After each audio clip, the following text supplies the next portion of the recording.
ولا تحسبن الله غافلا عما يعمل الظالمون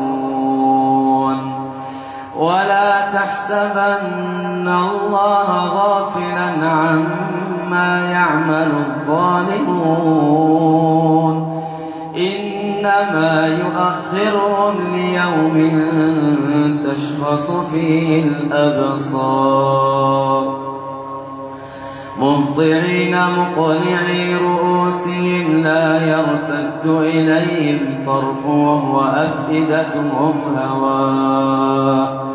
وأنذر الناس يوم يأتيهم العذاب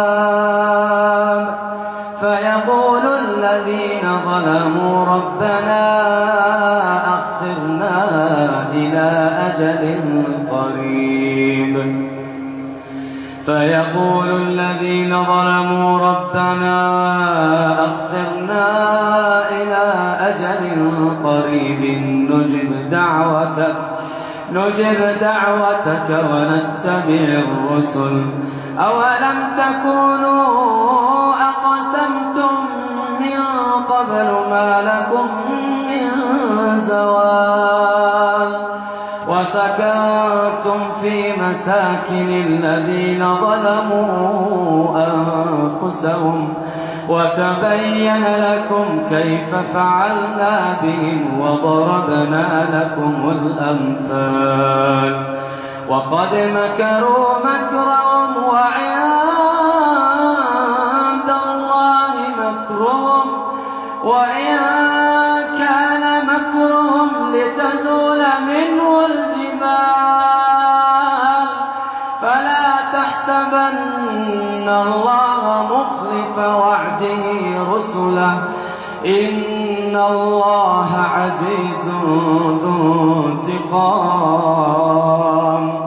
يوم تبدل الأرض غير الأرض والسماوات يوم تبدل الأرض غير الأرض والسماوات يوم تبدل الأرض غير الأرض والسماوات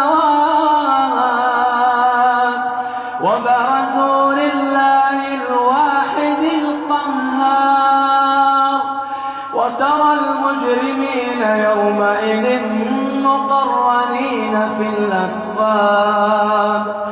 سرابيلهم من قطران وتغشى وجوههم النار